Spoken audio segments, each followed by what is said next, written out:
history, and let's go ahead and start talking about it. And this is when you want to start recording. All right, so I start with this journal article because, again, it's the springboard for everything else. All right. On this first page, what did you find that should be of importance to you as a new nurse? That the Nurse Practice Act protects the public. It protects the public. Who protects you? Yourself. And the ANA advocates for nurses, but the practice. What is a Nurse Practice Act? Anybody got any idea basically what it is? The document says that it's a document that evolves and is updated or amended as changes in the scope of practice occur. Okay, and that's why I gave y'all that second journal article from the nephrology nurses that talks about the nursing scope and standards of practice, because the two kind of go hand in hand. So, the scope of practice is what you can legally do as a nurse. All right, what else in this article stuck out specifically as far as the origin of Nurse Practice Acts? That we're supposed to know and understand what's included in it, and it's ongoing. It's not just one document that's finished, it's constantly updated, and changes are made to it, and we should know the changes. Okay, all right. Now, what about going back to the U.S. Constitution? Anybody read anything about that? What did it say? Oh, the responsibility falls to the states because it doesn't say anything. Because when the U.S. Constitution was written, there was no established trade or profession as nursing. So when they finally established nursing as a profession, because before that, who delivered the babies? Who delivered? Midwives. Since Jesus was a child, midwives have been delivering babies. Native Americans squat by a rock, have their baby, get up and go back to work again. I know this because I have Native American in me, so I can talk about that without offending anybody, because they're my people. But yeah, so but primarily women have been, and what they call witch doctors in Africa, have always, since the evolution of time, even the cave people, were trying to conjure up healing. The Asians have been doing it since Confucius. But there's never been specific until, what was it? There's a date in there that I can't even remember what it is, but it hadn't been that long that nursing was actually established as a true profession. So, since we have to abide by laws, which is our Practice Acts, who writes the Practice Acts?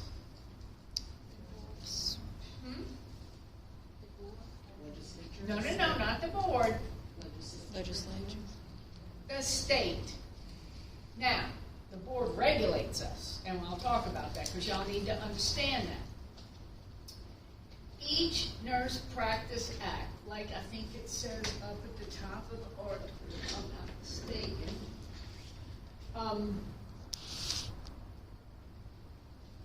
the right to practice nursing is granted by a state to protect those who need nursing care, and safe, competent nursing practice is grounded in the guidelines of the State Nurse Practice Act. So each state and Puerto Rico, anybody that's governed by the United States, each state establishes their own Nurse Practice Act. But I can tell you that each state, their Practice Act is extremely similar because no nurse can practice outside of their scope of practice. So for a generalist nurse, like we are trying to train you to be, take the NCLEX, go out and work, before you get any advanced practice licenses or education or anything, basic stuff, the same basic nursing stuff we're teaching you in nursing school is included in the Nurse Practice Act. You know that as a generalist nurse with a regular RN license, you cannot suture wounds, but an advanced practice nurse can because they've had the education and they've gained the licensure, the higher order licensure, to be able to do that.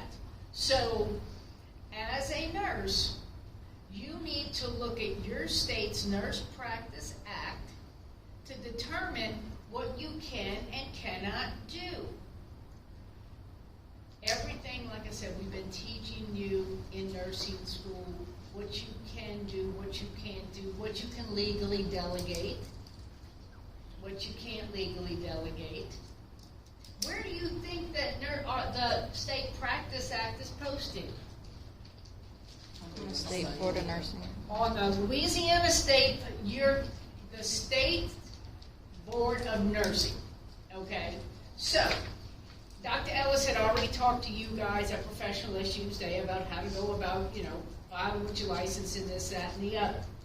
For those of you who are just getting when you graduate and you pass boards and you apply for your nursing license, if you just get a straight nursing license to practice in the state of Louisiana, as opposed to a compact state license, and I'll talk about that in a minute, you need to go to the Louisiana State Board of Nursing website, and you really need to familiarize yourself with what you may and may not do when you practice in the state of Louisiana. The same goes if you get a compact license and you travel to California. I have a California license. It's not active now because I haven't been practicing there in years, but I did travel nursing. So I got my California state license, and when I was there, I was able to administer ketamine to people when we were doing I'm an ER nurse, so like we would reduce fractures and other things, and the nurse could give ketamine. But when I came back to Louisiana, and I was working in the ER again, and we had to set a bone or something like that, the doctor had to give ketamine, and I was like, okay, let me just go draw it up, and the nurse was like, no, you can't do that. And I'm like, why not? And they said, because the Louisiana State Board of Nursing says generalist nurses, non-CRNAs, cannot administer ketamine. I said, I just finished giving ketamine in California. And they're like, different state, different practice. So, if you get, and I have a compact license now, if you get a compact license, you need to understand what you can and cannot do in that state when you go to practice in that state, because it is up to you to know what you can and cannot do, because we can't teach you everything, but hopefully we have embedded in your brains the basic safety stuff you can and cannot do. And as a new nurse, you should ask. Like my students in clinical, I give them a lot of independence, but I give them a list of what you should be doing in clinical. But they'll still come up to me and say, can I do this without you? I said, is it on the list? And they said, no. Then you can't. I'll come with you to go do it. But you just have to understand what you can and cannot do legally, okay? ACLS. ACLS, if you take and pass ACLS, it says that you can, you now have the skill, because you passed the course, to intubate.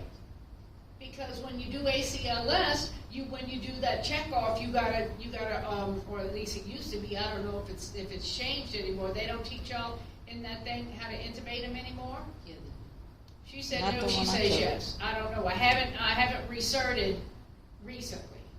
But they used to teach you, but your hospitals also, hospitals cannot go over and beyond what your state practice act says you can do. That's gospel. But your hospitals can develop more stricter policies to say, the practice act says you can do it, but if you work at this hospital, we do not want you to do it. LPNs, your state practice act says, I believe that y'all can hang antibiotics. You can push certain things, you can hang blood, but at most hospitals, you can't, because it's a policy of the hospital that says you can't do it. So, if you want to keep your license, you follow Nurse Practice Acts. If you want to keep your job, though, you better abide by what the doggone people tell you can and can't do. As an ER nurse at a teaching facility, even though I was ACLS certified, the doctors intubated. Because I was at a teaching facility, and the doctors, most of the time, were the ones who were going to be the residents. We're getting the practice in intubation. Okay, I know that in most hospitals, unless I was working in some little rural area where where my doctor was a podiatrist who had no idea about intubating anybody, I knew I wasn't going to be intubating, even though I knew the skill, I knew how to do it. Okay, so Nurse Practice Acts tell you what you can legally do and cannot do. Even in an emergency situation, like this, did y'all had class with Dickerson yet with the emergency? Okay. ANA tells you in an emergency situation, you can delegate administering like home meds and all to the patients. Well, think about it. When they're at home, they give themselves their own insulin. When they're at home, they give themselves their own home meds. So in an emergency situation, we can do that. But there's a whole list also of things that you cannot go, even in an emergency situation, you cannot go above your state practice act to do, like I said, nothing heroics that are past your scope of practice. You do not know how to suture as a generalist. You do not know how to do brain surgery. You do not know how to do to crack somebody with a pen like you see on TV all the time. So don't even do it when you are in an emergency situation. That's why so many people, even though you're protected under the Good Samaritan law, that's why so many nurses don't like to stop at accidents. Because they're like, I can't do heroics. I know I can apply pressure to a bleeding wound. I know I can reposition the head. If they're not breathing, the same stuff you learned in for the emergency stuff, but I cannot, if your person has a big gaping wound, I cannot pull out a needle and thread and do that like you see on MacGyver and on TV and all that stuff. That's even if the family is like, please do something. You can't do it, okay? So, to be clear, Nurse Practice Act is the laws that comes from your state. Each state has their own Nurse Practice Act. Each state practice act tells you what you can and cannot do. And you have to it is always evolving. Like she said, it's your duty to maintain competency and know what your state practice act offers and allows you to do, because that is an ever-evolving document because our profession and medicine and healthcare in general is ever-evolving. And just because 20 years ago you could do this doesn't mean you can do it now. You always got to check. And again, your hospital policies can be more strict than your State Practice Act, but your hospital policies can never negate what the State Practice Act says you can do. Do y'all understand that? Okay, good. So, let's talk about state boards of nursing. Each state has one. Each state has their own website. And again, you need to look at wherever state you practice, you need to understand, it would behoove you to peruse it to see, because it also tells you what you can delegate to unlicensed personnel, LPNs, and you need to understand that, and that's why we hit you up with those delegation questions. We've been hitting you up with questions like that since level 1, because we are trying to emphasize that you can delegate to people, but you cannot delegate taking vital signs to the housekeeper. It's got to be somebody. You need to know who you can delegate to, because you can't delegate things to people that they're not trained to do. Because in the end, if you delegate something to somebody that you can that you were told you can delegate it to, and they screw it up, ultimately it's going to come back on you. So if you see that you're working with somebody that you're delegating something to, and you see that they're new or they're clueless or whatever, think twice and go back and check. Just like with vital signs. I take my students to East Jefferson. The nurses do the 8 o'clock vitals. I'm on a telemetry, neuro ICU step-down unit. Nurses take the 8 o'clock vitals, but the PCTs take the 12s and the 4s. Well, they're supposed to, if anything's out of whack, come tell the nurse. And 9 times out of 10, they do. But if you have a patient that you're worried about, if you took their vitals at 8 and they were out of whack, I'd still be, even if my PCT is taking the 12s and charting them for me, because Dynamaps now, they automatically populate all the numbers. That does not mean that you don't have to go back and look at those numbers, even if they are, even if the PCT doesn't tell you that anything's out of whack, because sometimes they are, and they forget because they're human and they get sidetracked. So it's still up to you as the nurse, okay? All right, now, going on with this, let's talk about what it says here. Although specific, there's practice acts vary among states. All of them include boom, boom, boom, okay? It defines everything you need to know so that there's no ambiguity. It's clear, it's defined, what you cannot do, what you can do, okay? Now let's talk about state boards of nursing. They have the authority and the power to take your license away from you if you practice outside the scope of your practice, or you are impaired or dangerous, all right?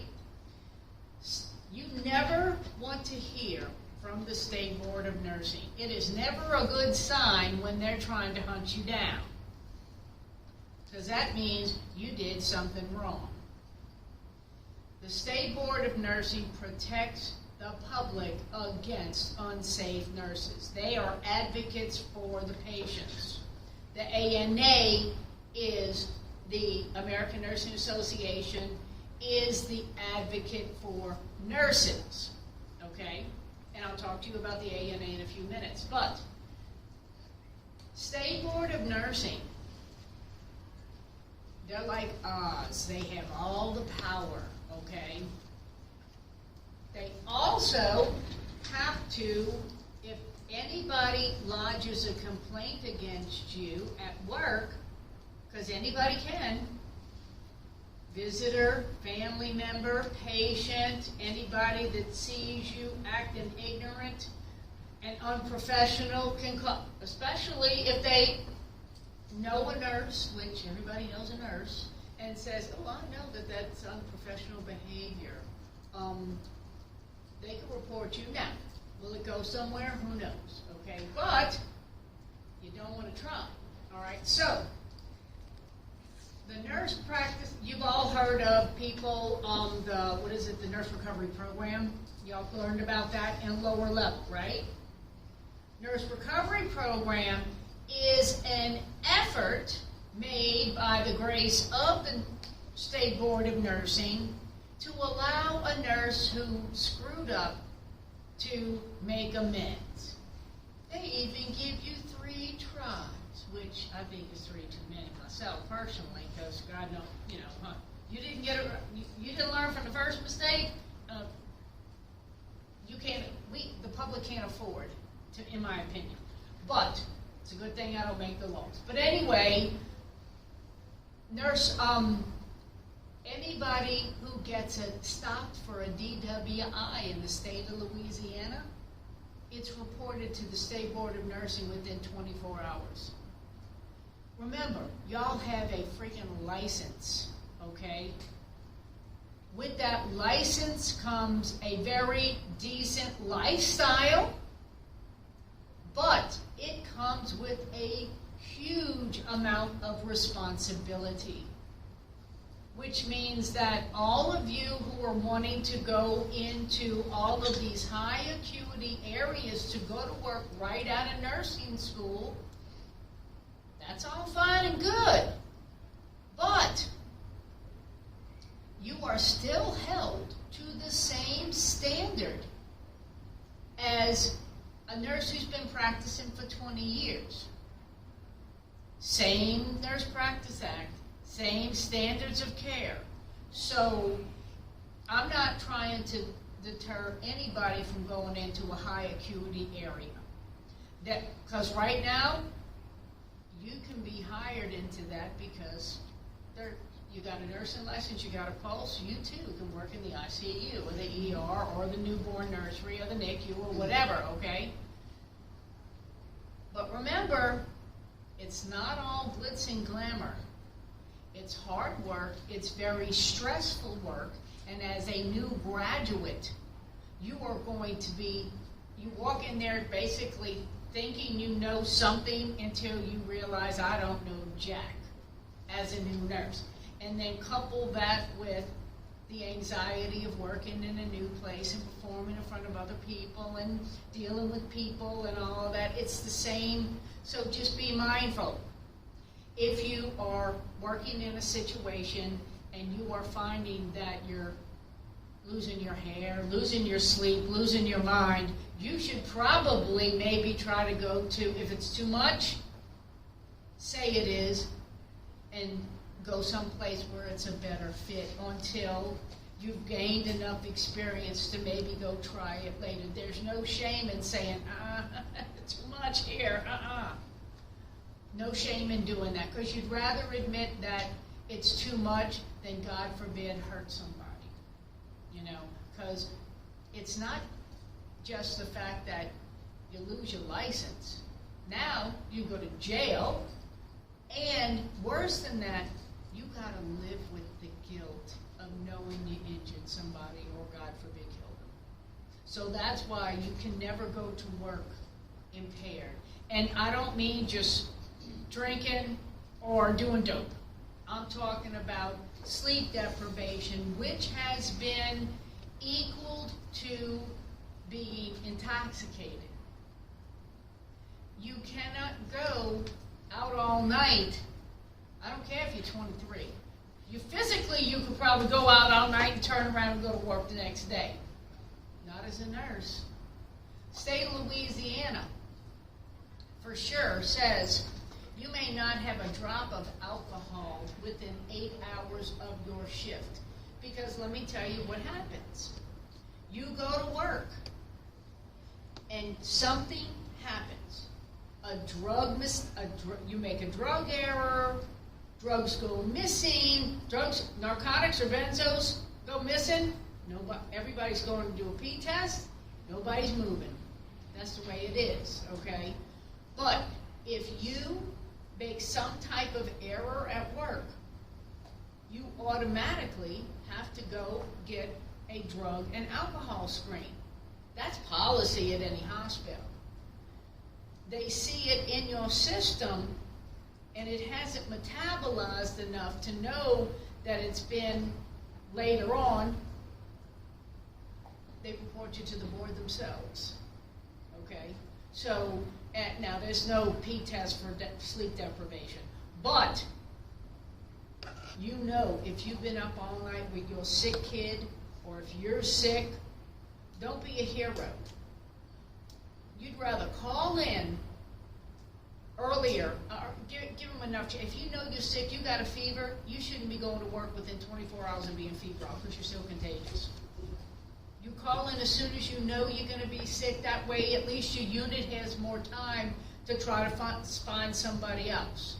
Also, they will dangle bonus money in front of you like nobody's business. I have a former student who I went to lunch with a while back, and she's like, "Oh yeah, no, I've been picking up all these extra shifts," and I said, "You know what? You better watch that. I'm in a hole, Dr. Wiggins." I said, "Guess what? You're gonna be without a license if you screw up. You'll be in a worse hole." I said, because when you are tired, you are not on your game. And if you're in the hospital, I don't care if you're working on an ortho floor or working with a newborn baby. If you're not on your game, you could kill somebody, okay? So I'm just telling y'all, I'm having that lecture with y'all, the mama lecture, about what you signed up to do. It's a wonderful, rewarding profession. I've been a nurse for over 28 years, and I have enjoyed every moment of it. Knock on wood, thank Jesus. I've never harmed anybody. But I also get my rest. They're all talking about the self-care and all that stuff and everything. That's kind of what they're talking about now. Nurses do not have to kill themselves to, we make decent wages. Don't kill yourself and put yourself in a position where you're going to harm somebody and then lose the livelihood you work very hard to attain. But if some ungodly reason you get reported, this is the process, okay? Where is it? Here we go. Now, anything that is a process is fair game for what? A test question. You're right. Okay, good. You're welcome.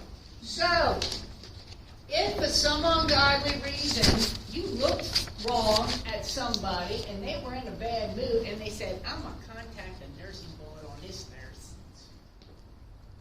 anybody can file a complaint against you.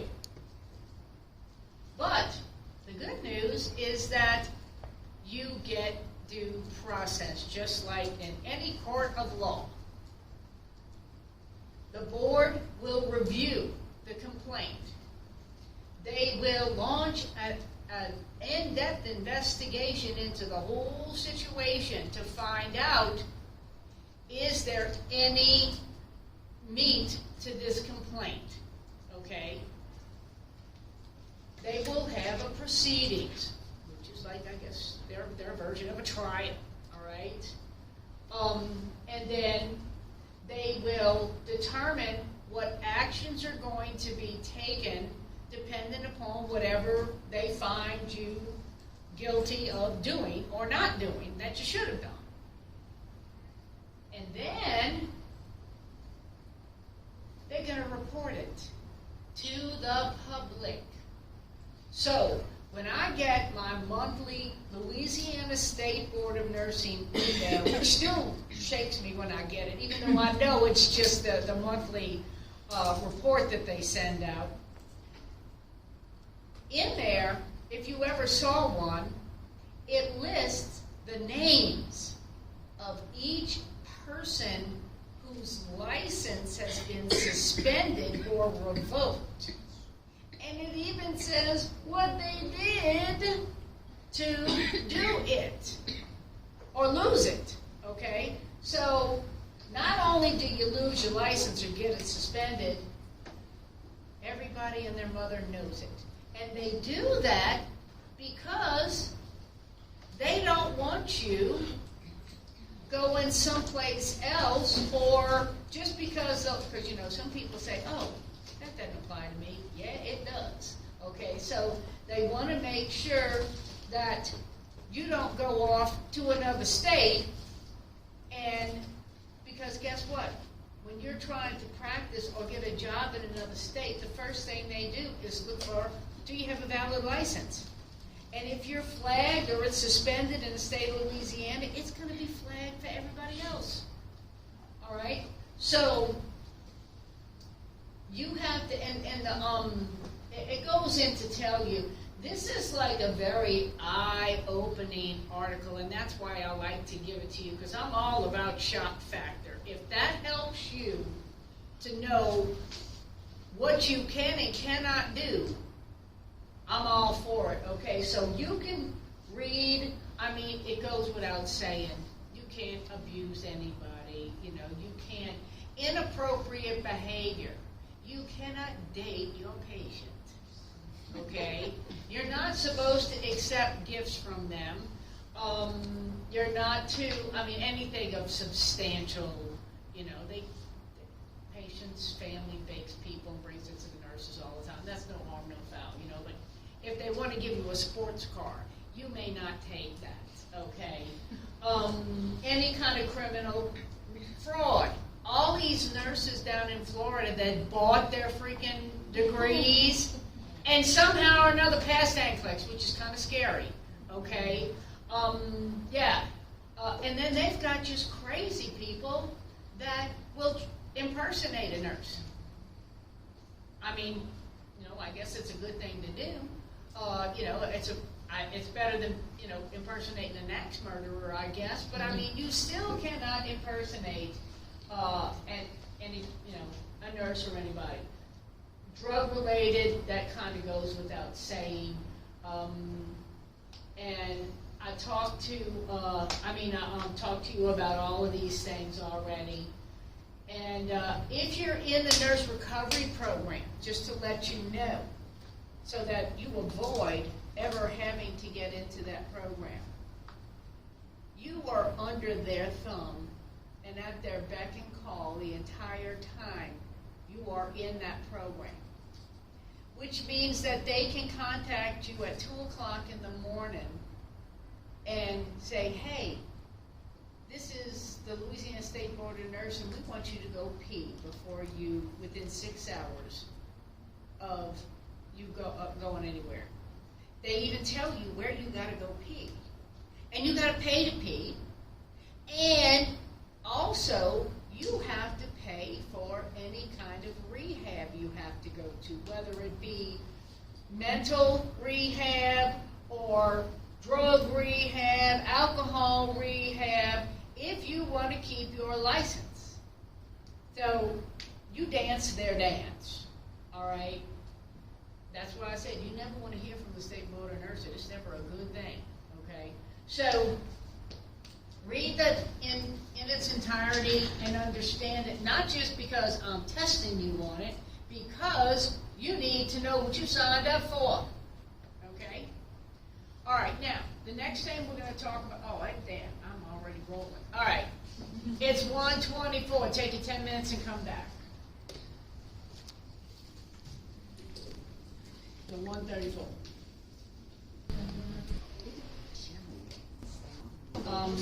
The next article, I just want to, this one here, the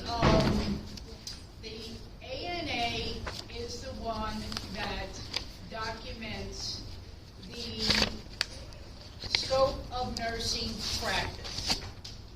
They have it published, and it is basically a mirror image of the Nurse Practice Acts, but they add in the professional behaviors as well as the legal behaviors that a nurse is supposed to obey, perform at, or whatever, because if they're going to be your representation, then they want to make sure you are representing the profession in a professional manner.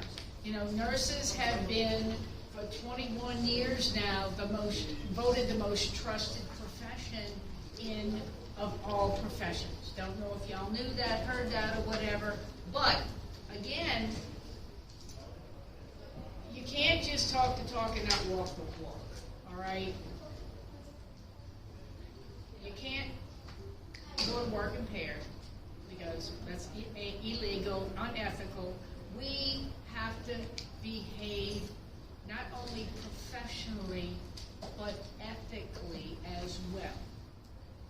That is why your employers or future employers will Facebook stalk you to see what all you're doing, what kind of antics you are up to. And they do it to the younger ones, definitely the younger ones, but nobody is devoid of being Facebook stalked by your employer, okay? Because they want to see how you, if you act like that in public, it's going to scare me how you're going to act in the workplace. And trust me, I have seen some nurses that have acted very ignorant at work.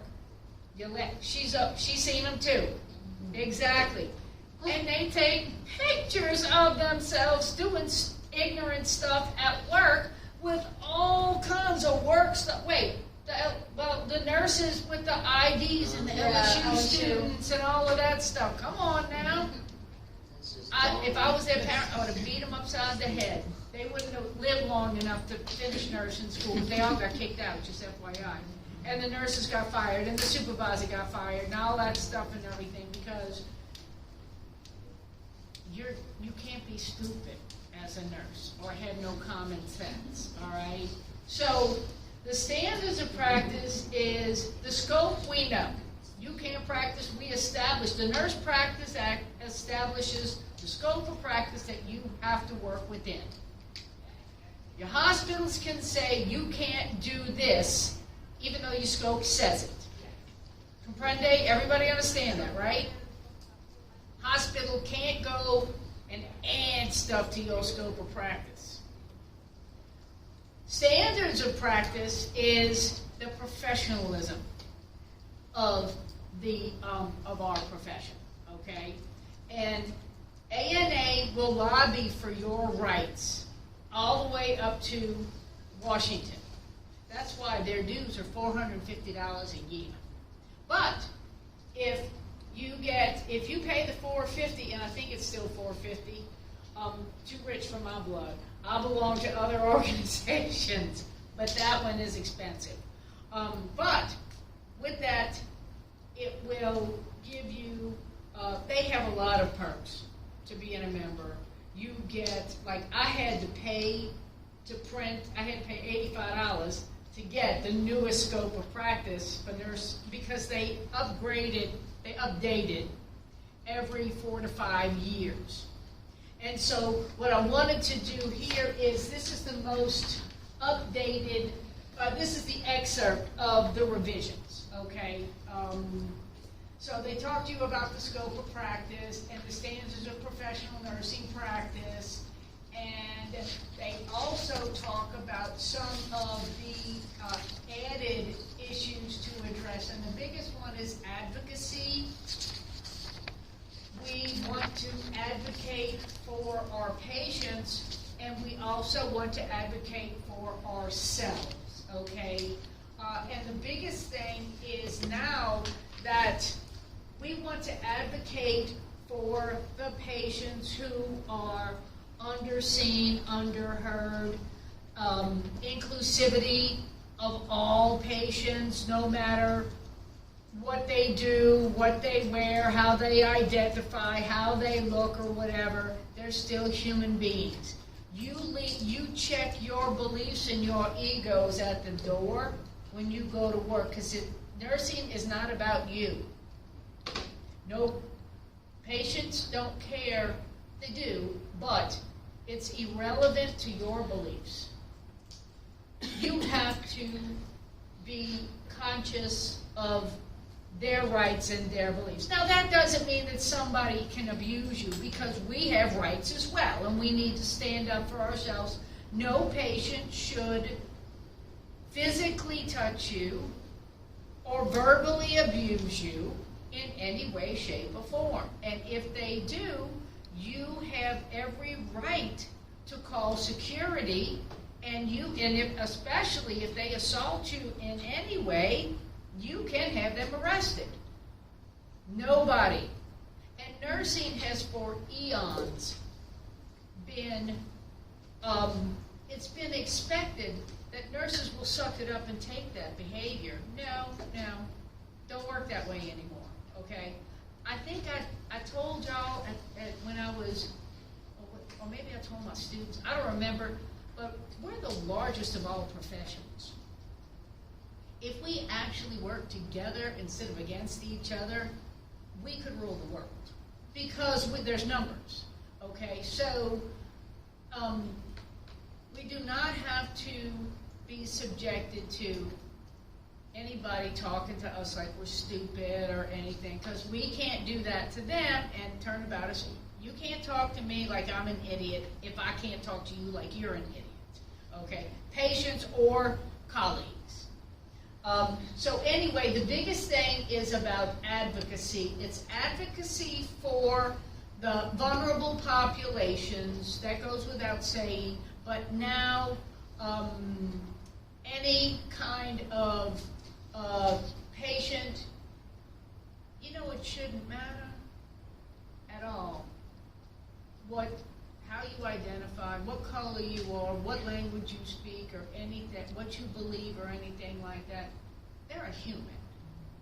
And the hardest thing I have taken care of, like with transgender patients, is I call everybody honey and baby, because I'm from the South, and that's easier, and that covers everybody. But if I had one a couple of weeks ago, fully breasted, but identifies as a man. And we had to expose their abdomen because they had ostomies and all that stuff. And it's really hard to say, sir, when you've got a full endowed breast going, and every time I screw up, I am so sorry. So I kind of I hate to call anybody they. Hey, they. No, that's not even grammatically correct. But it's hard to call them by a name that's just flat don't register with you. So, hey you, yeah, I'll do something like that. Whatever you gotta do, write it on your arm, do whatever you gotta do, or hey hon, you gotta feel your patients out. You got about 2 seconds to feel out a patient and read your room. If you say, I'll walk in and always call them, well, that's hard. I can't even do that anymore. Mr., address them by their last name, Mr. Miss Smith, or whatever, But a lot of times I just go in, what do you want me to call you? And then whatever it is, they'll usually say their first name, and I'm like, all right, that's cool, and I establish that. But that's kind of what they're advocating for, is anybody who's different, because nobody should be treated, everybody should be treated. I just need to know, the only reason why I got to know what you got in between your legs is if I got to get something different to put on you, like the external thing, the external Foley. I just need to know if I got to get a pocket, or I got to get a, the weenie looking thing. So anyway, that's all I really needed to say about this. It kind of goes with, it's just an update. The next thing I want to talk about is, I think this is where I started. Let me see, I got mine.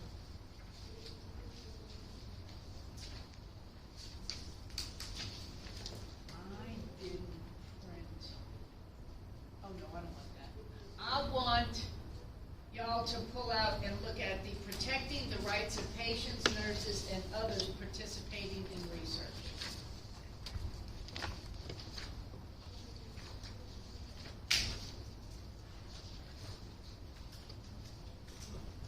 Now, this is not a history class, I understand, but you got to know where we were and how we evolved as far as research goes.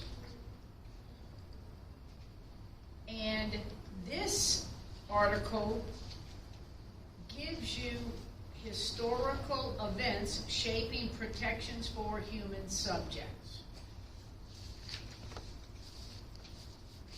So, has anybody heard of the Nuremberg trials? The reason the Nuremberg trials had to even occur is because of the inhumane and illegal experimentation on Jewish people during World War II at the hands of historically Nazi physicians. Okay? And before that, now, there have been experimentation on humans since the dawn of time. And until they established, the Nuremberg trials established the legality of what is considered ethical research practice. Okay? I understand that we evolved through time because of research and experimentation. But I'm not talking about Frankenstein stuff, okay? Even though there's been, experimentation on humans and animals since, like I said, the dawn of time, the ancient Egyptians, back to the time of Jesus and before, okay? So, but there had to be laws. The Nuremberg, because of what happened during World War II, the Nuremberg trials put all of these physicians on trial, and these generals and all of these military people that knew that these people were being tortured and killed, and they put them all on trial, and they were all found guilty. And so there were laws after that were established to protect the rights of people who were undergoing research.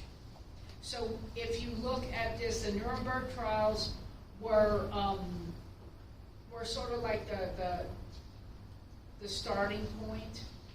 But there are other things in here. They talk about the Willowbrook State School, which was a state school for students who I think had mental disabilities, and they were doing vulnerable populations, children, women, elderly, prisoners, people with mental health and cognitive impairment, all your vulnerable populations. They cannot engage in research. Women can sign up for research.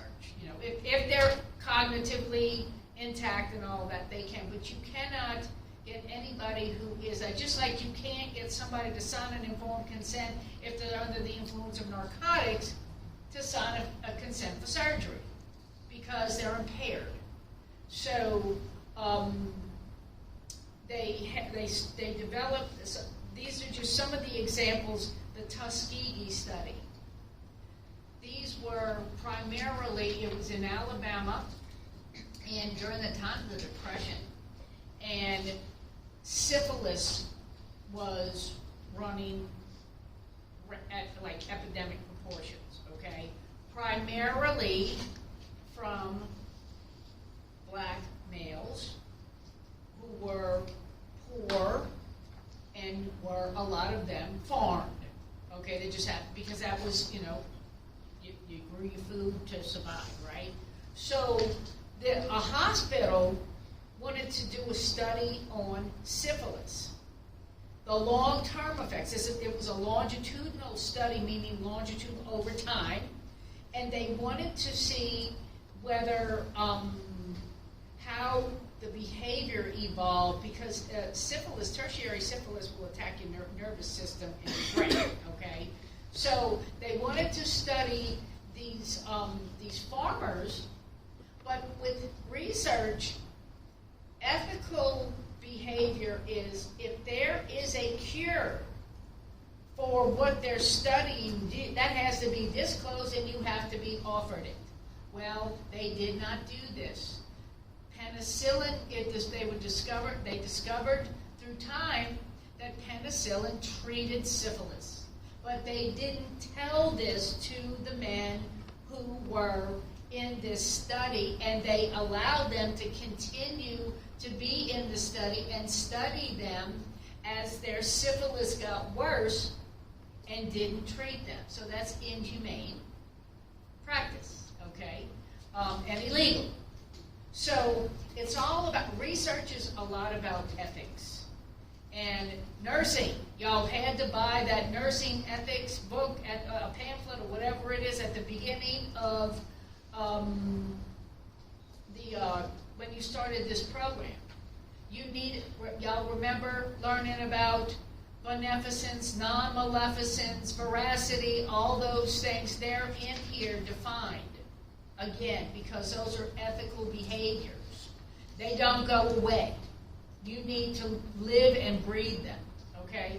So this article just talks about what led, the events through history that led to the establishment of ethical treatment for people who are participating in research, all right?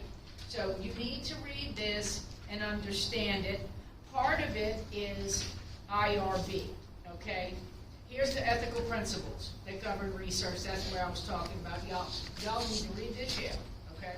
So the IRB. IRB is the Institutional Review Board. An Institutional Review Board is a group of people or committee who oversees research, being human research. Every hospital, every school that engages in research, and pretty much every school and every hospital does in some form or another, they all have their own IRB. The IRB, the members of the IRB are usually like 5 to 6 people. Most of them are people who are in that facility, like at a hospital, nurses, doctors, X-ray, anybody, chaplains, and every IR, and at a school, teachers, administration, because a lot of schools do research as well, right? So they all have also an outside member from the public that has no attachment to their facility to be sort of like the unbiased individual as part of the IRB, your tiebreaker in a vote and stuff like that, okay? So y'all understand what an IRB does, right? Okay. When you want to do research, whether you're at a hospital, whether you're at a school, whether you're in school, if you want to, like when I got my doctorate, I had to do a dissertation, but my dissertation was actually, I had to develop a study in whatever I found interesting, and then I had to write a research proposal. I had to send it in to the IRB at the university where I went to school, And this is every single solitary thing about my research study. Who did I want to try to get to participate in my study? What was each participant going to do as part of the study? How long the study was going to take place? What was I going to pay? Excuse me. Was I going to pay him or not? Because sometimes you can get paid. Y'all hear it on TV. We'll pay you $500 to take this pill or whatever it is. But each study, the participants have to be given an informed consent form that explains every single aspect of the study. It also says that you may withdraw from the study at any point in time without coercion. Like, I can't say, I'll give you $500 if you stay in my study. That's unethical, okay, and illegal. So this whole thing, and I can't, like my study was about, it was a qualitative study about how or why do faculty, nurse educators assign students a passing grade in clinical that aren't performing at a satisfactory level. Okay, so mine was a qualitative study. Qualitative studies are, I call them touchy-feely. They want to know, why do you feel this way? How did you bring yourself to do this? Or, it's the emotional experiences of nurses who were in the ICU during COVID. Tons of studies. Y'all had for professional issues. I don't know what your topics were, but y'all had to find a journal article, and some of y'all probably found research study articles, right? So research is important because we cannot evolve as humanity or as in our profession or in medicine and healthcare without research. But we got to do it legally and ethically. So I had to go write up my research proposal, present it to the IRB at University of Alabama, where I went to school, and I had to, if they had any questions, they'd send it back to me. What about this? What about this? So after tweaking it, they finally gave me the sign of the cross and let me go ahead. So again, this is a process that you have to go through. You come up with your idea, and you got to get your IRB approval. Once they give you approval, then you can seek out people to participate in your study. You recruit people for your study, okay? And then, if they decide that they want to participate in the study, you have to get them to sign the informed consent, and then you have to actually take those documents that have their names, that can identify them, and you have to lock them up under lock and key, because the patient's anonymity and confidentiality has to be maintained by the researcher throughout the entire research process. If you publish the findings of your study, like for my study, I studied nurse faculty at several ADN programs in the state of Louisiana and several BSN programs. But I had to give them pseudonames so that their anonymity and their confidentiality would be maintained when I published my, like I couldn't say what schools they were at, it just had to say a BSN and ADN programs in a southern state. I couldn't get specific or anything. And that's what you're going to have to do. Because there's no use in doing research if you can't disseminate your findings.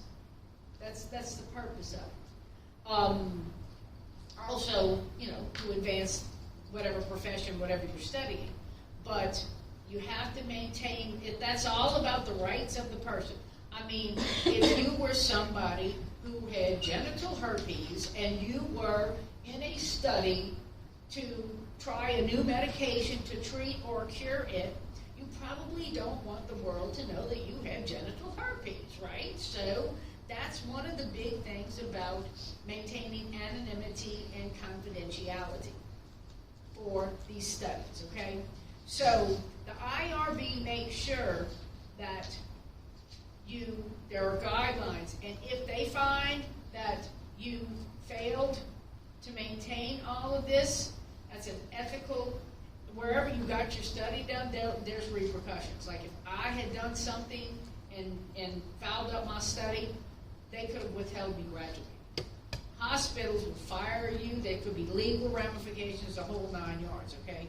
So this pretty much explains, and it talks about here the key takeaway for nurses, and the ANA talks about, when y'all are reading this, when you're studying this material, the ANA talks about the fact that we owe it as a profession to engage in research to better our profession and to establish the fact that we are a profession, because, you know, the medical field, medicine does research all day long, but nursing doesn't do as much, especially in the U.S. Now, it's hard as hell to get it published, and I understand why, but they jump through 1,000 hoops. But if we want our profession to, you know, to shine, to really stand up there next to physicians,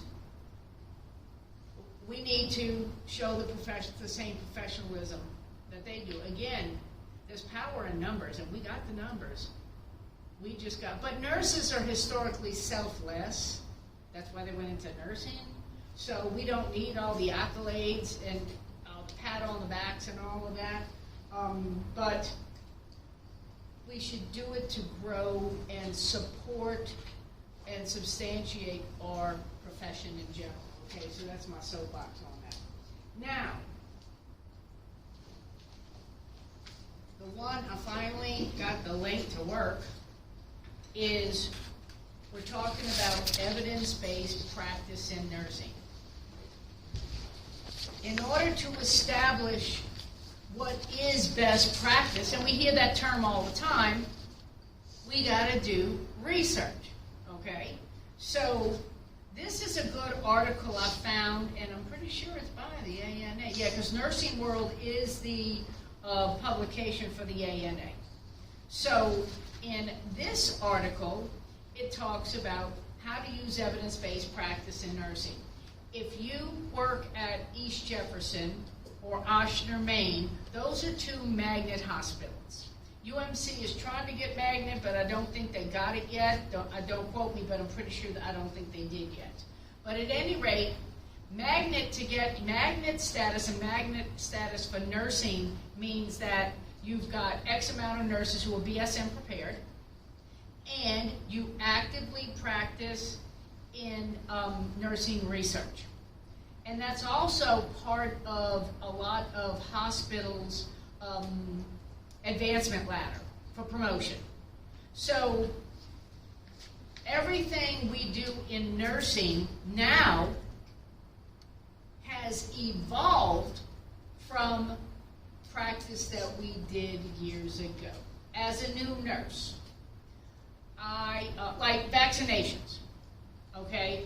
When I was in nursing school, and as a new nurse, we drew up a 0.2 cc air bubble before we gave any IM injection, and the purpose and behind it was we gave the medicine and we sealed it with that air bubble, okay? But now, CDC says, oh, and aspirate, okay? They're not teaching y'all to aspirate anything anymore from what I understand, right?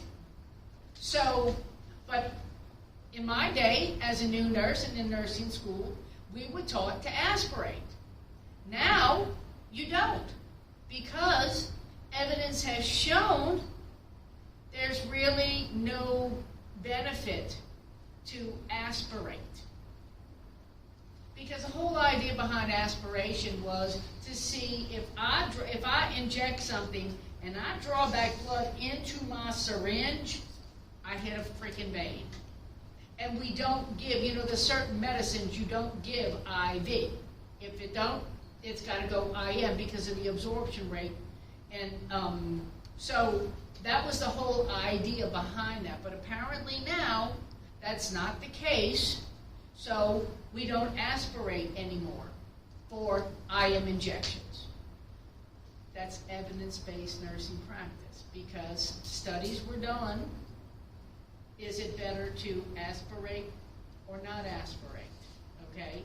And apparently that, because it's hard to actually inject something, hold a syringe and aspirate. I'm kind of glad they got rid of it because it took 2 hands to give an injection. And now it doesn't. So, but that is evidence-based nursing practice, okay?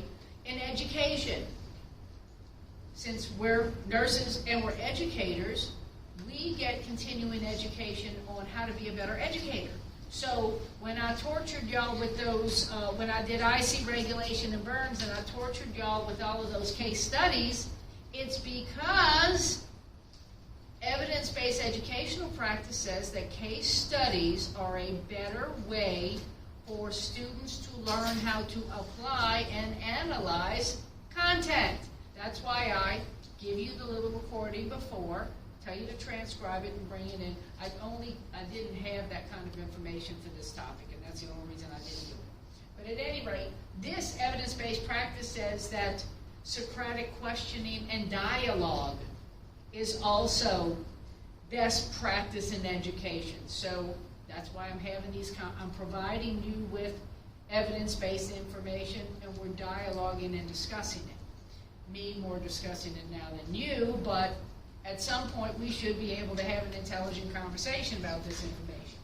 But at any rate, there is a process for evidence-based practice, okay? So 5 steps to be exact.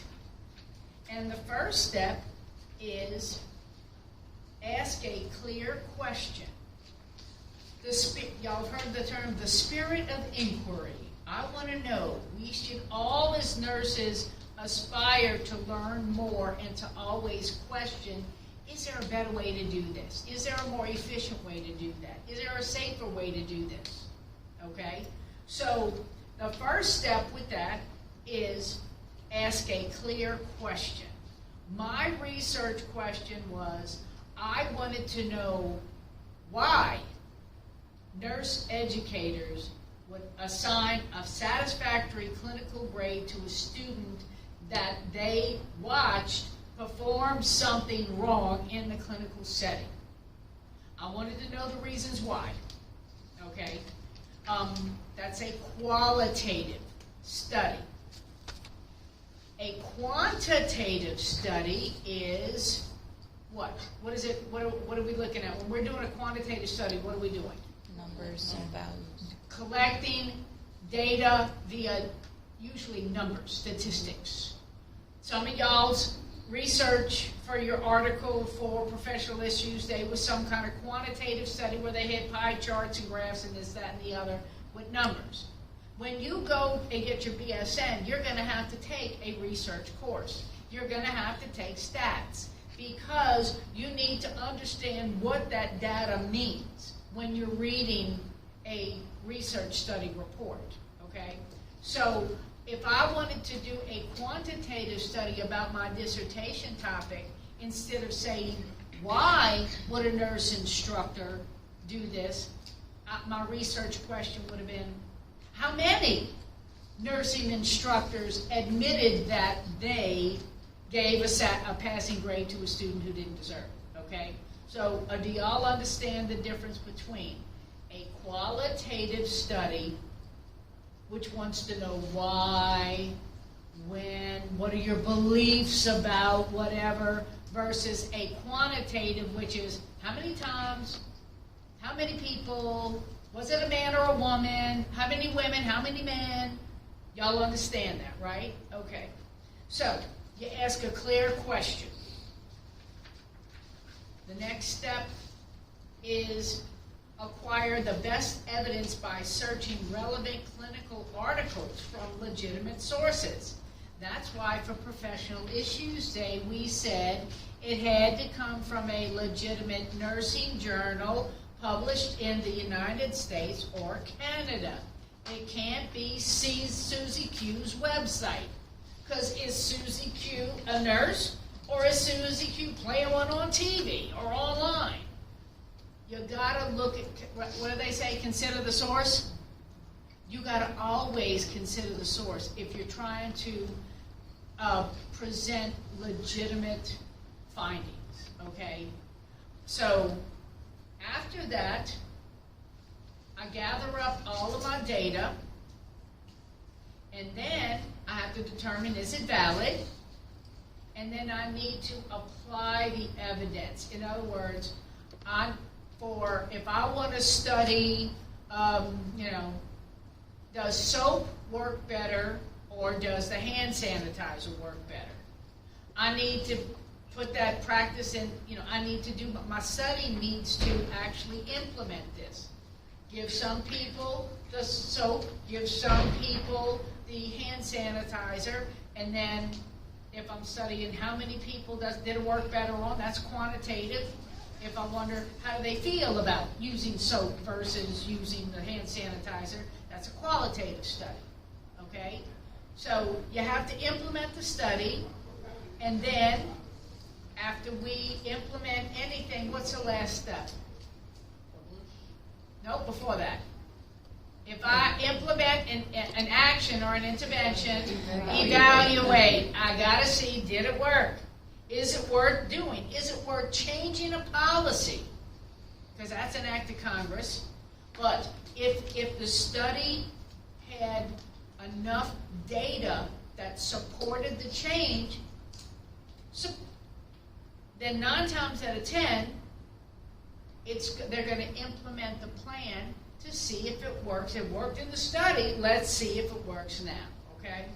So there are different levels of evidence-based practice. That's past your pay grade as a generalist nurse. When you do your research course, you're going to learn about the different levels of evidence. But some of y'all may have had a peer-reviewed journal.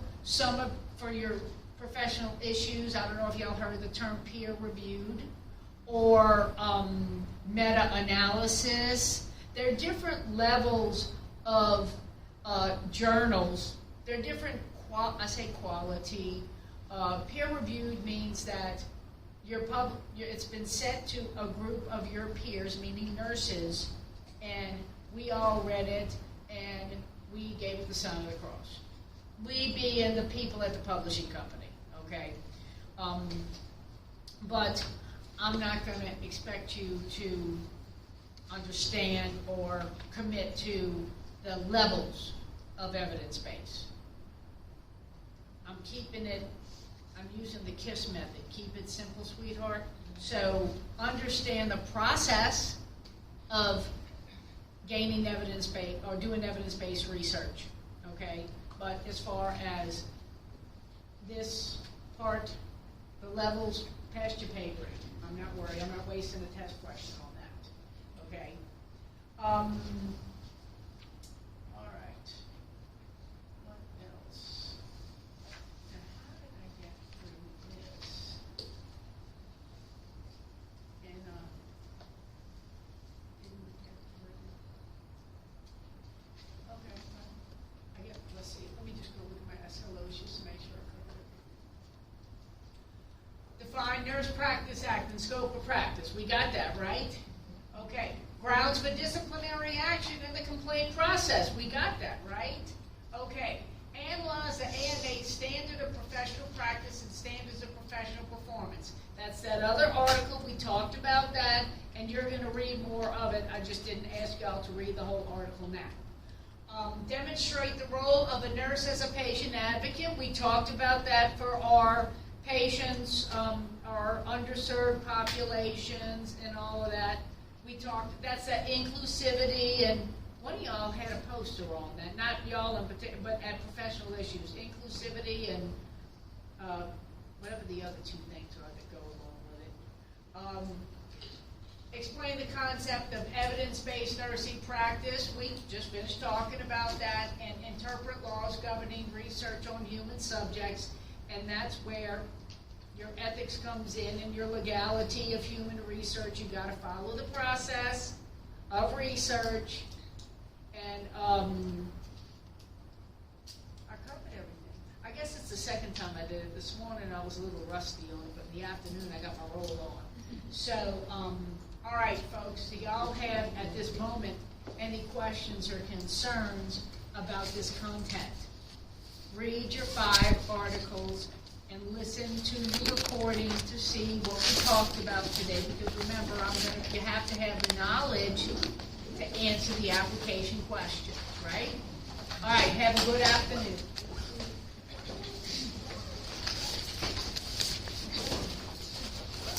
Everybody signed the roll, correct, Armando? Because I put the roll.